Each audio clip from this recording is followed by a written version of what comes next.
Hello, my name is Daniel G. Wilson, and this is DGAW Spotlight. Today on Spotlight, I'll be talking to Adalea. Hey. So tell me, Ali. Now, my first question I have to ask in general. This is something that's been kind of thing. What is Adalea? Does it have some significance? The name. Yeah, it's my middle name, and was my grandmother's name. So, now, Ali, your the last EP release had a very interesting sound, I have to say. First off, amazing bass playing skills. Thank you. And voice. It was very. It was very. To be quite honest, it was very. As generic as it sounds, it had a certain ethereal quality to it. It was kind of ethereal quality. It was kind of dark, moody.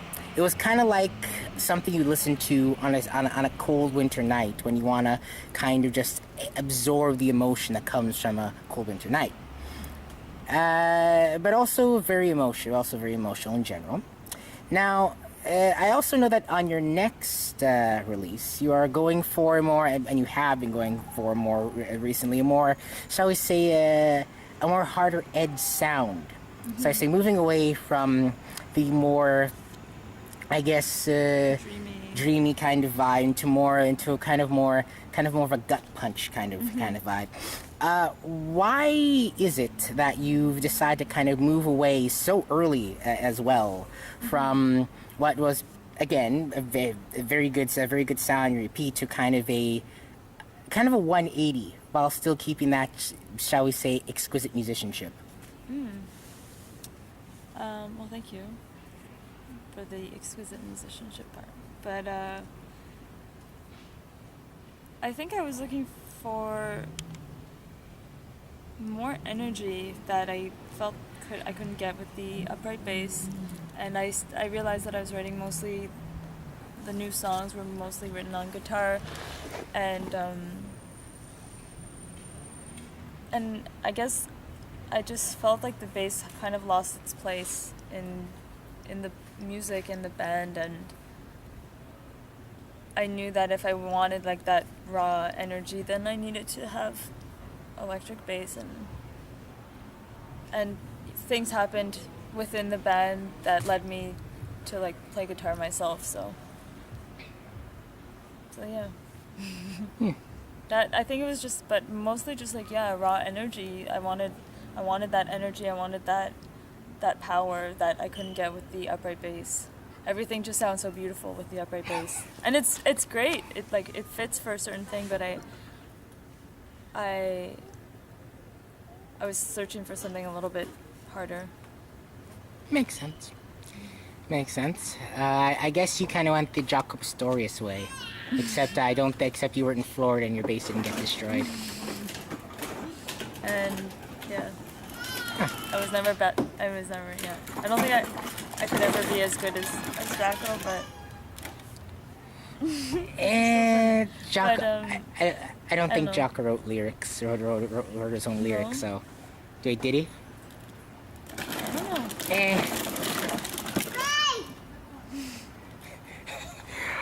So you have recently played a show. You recently played the Sled Island Festival in Calgary. How's that? The Sled Island Festival was a lot of fun. Yeah, so many great bands and just traveling. I mean, I haven't done much traveling with my project, so just take like all of the other little things that I think can get a little bit exhausting if you're doing it all the time, like flying and getting to the airport and taking cabs and trying to find your way around a city. Like, yeah, it was just really, it was fun. It was fun to like picture myself being, or not just picturing myself, but actually doing it, being in a different city and taking an airplane, and yeah, I loved it. I love that aspect, but also the music. I was really happy with the performance, and it's just freaking awesome seeing so many bands doing what they want to be doing. Cool. So, now, this is just a curiosity. So, your first album, my first EP was very beautiful sounding. As you say, everything sounds beautiful with upright bass. Your next one is becoming a bit harder. Tell me, are you going to go into complete grindcore band mode for the third? I mean, maybe. Anything's possible. But I don't think so. No, I don't think so. But maybe. It's possible. Upright bass in a grindcore band. I'd Yeah. love to see that. Yeah, I'd be down to try that one out. Okay, so now tell me. You're based in Montreal, where we are, this beautiful city. How would you say that the art scene here, the scenery, I'm terrible at French. What's that word I'm looking for? That je ne sais quoi, is that? Is that the term? Yeah. How would you say that has kind of influenced your songwriting or your artistry living here? Yeah, I'd like to think it's had a big impact on the music, but at the same time, I feel like maybe I could be anywhere in the world doing this. I lived in New York before moving back to Montreal. I did my undergrad there, so I was there for 3 years and decided to move back 2 years ago now to Montreal. And I moved here because it's just like easy to live here as an artist. And I think like that freedom allows me to like write the songs, but I don't think that the city specifically inspires the music that I'm writing. Maybe relationships more than the city itself. But that's maybe just because I have some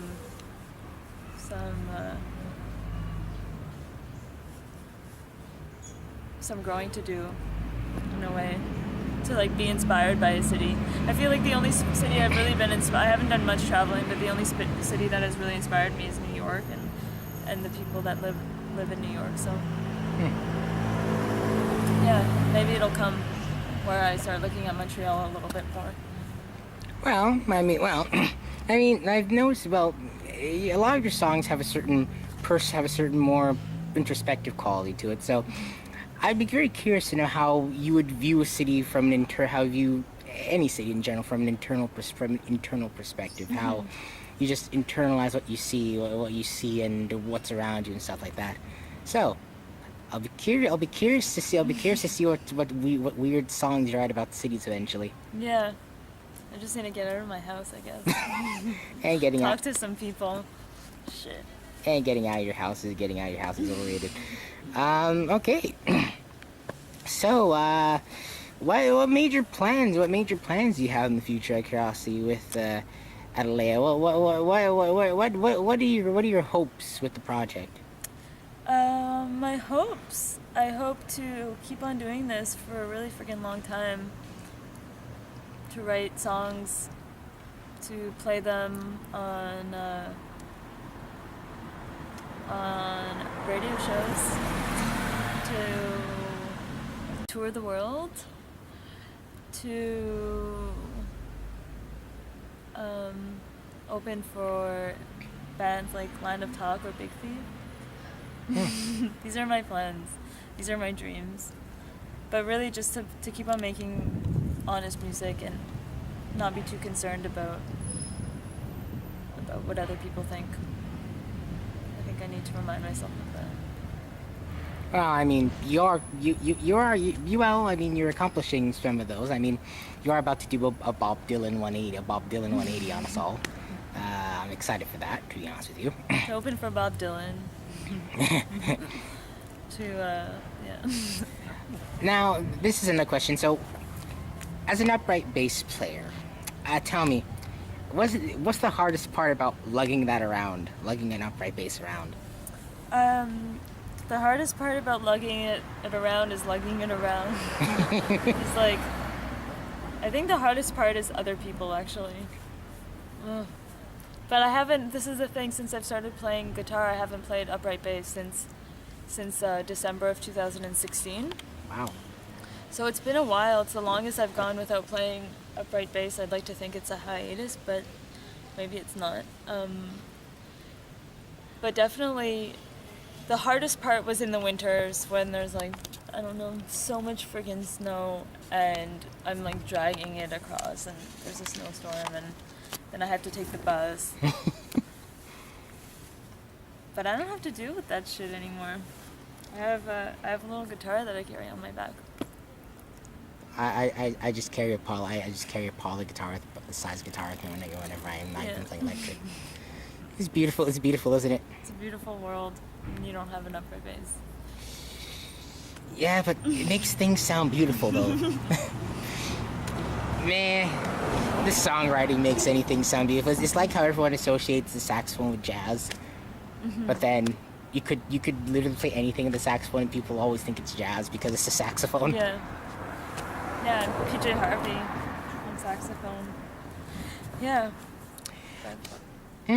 Very cool. So, now, some general questions. So, you also paint as well. Mm-hmm. Tell me about your painting. I've been painting definitely longer than I've been playing music, and I'm pretty sure one inspires the other. I sent the album to a friend of mine, and he was like, "This album reminds me of your paintings." It's like they're so descriptive, and it feels like I enter these songs and can kind of like look around and see what's there. Very fascinating. But yeah, I took a trip to New York in November of 2016, and I feel like that was a big step in my development for painting, where I watched like two like Basquiat movies and documentaries and went to like the Chelsea galleries and saw what was going on there and really felt like, man, I couldn't be doing this. Like this is not, I don't know, like I hardly felt anything at the galleries, and I really had a sense that if I could keep on pursuing painting and music and reach maybe a wider audience, then I could be recognized like those artists in the Chelsea galleries. I really I wasn't like blown away by anything that, I don't know. Sometimes I walk away from something and I'm so inspired that I feel a little bit depressed, as though I couldn't possibly create something to that degree or something that could have that effect on me. But it's like, man, this is shit. You came away and I can do it. I can do better than this. So yeah. Came away hungry. You know, and it's rare to like leave New York and feel like, fuck, I can do that. You know, like I mean, living there, I felt like so overwhelmed by the city. So I felt so small and felt like this tiny, tiny fish. And then I moved to Montreal and go back to New York. I was like, I can do this. Maybe I'm delusional, but I had that like that fire, like where I was like, I need to get back there. I need to be doing more of this. And, yeah. Well, I believe from what I've seen so far, you can do it. You can do it. You can do it. I just need to figure it out. Figuring stuff out. I'll let it figure for itself suckers. out. Just do whatever and everything will be all right. Yeah. Of course, wait, am I of course, nah, I'm not gonna quote Bob Marley. I'm not gonna quote Bob Marley here. No. No. Bobby McFerrin maybe, but no. Anyways, so yeah. So, you have any final words to people? To the people, just keep on doing what you love, and love who you want to love, and yeah, just be freaking rad. Cool. One other thing, do you have, is there anything special you have in store for us soon?